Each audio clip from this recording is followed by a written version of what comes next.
एक खूबसूरत से शहर में फातिमा अपनी बेटी सारा के साथ रहती थी। फातिमा खाना पकाने में बहुत माहिर थी, इसलिए वो हमेशा अपने खाने को ख़ास बनाने की कोशिश करती रहती। उनके घर में एक शीशे का किचन था, जिसकी दीवारें, अलमारियां और यहाँ तक के बर्तन भी शीशे के बने हुए थे। इसलिए किचन में काम करने के लिए बहुत एहतियात की ज़रूरत होती थी। सारा को भी अपनी माँ को देख देख कर खाना पकाने का शौक होता, लेकिन वो जल्दबाजी से काम लेती और जब भी किचन में जाती तो कोई ना कोई नुकसान कर देती। एक दिन उसकी माँ घर पर नहीं थी, तो सारा ने सोचा कि क्यों ना आज वो खाना पकाकर अपनी माँ को सरप्राइज दे। वो जल्दी से किचन में गई और चूल्हा जलाया और खाना पकाने की तैयारी में लग गई।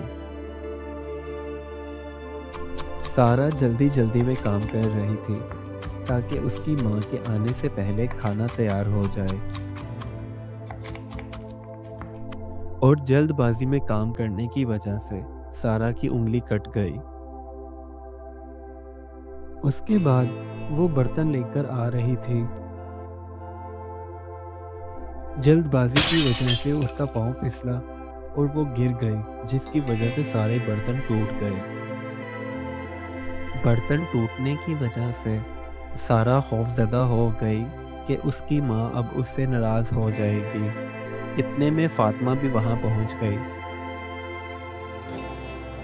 उसने टूटे हुए बर्तन और सारा के चेहरे पर खौफ देखा, तो गुस्सा करने की बजाय मुस्कुराकर सारा से कहने लगी, बेटा, शीशा बहुत नाजुक होता है, इसलिए इसे संभाल कर रखना जरूरी है।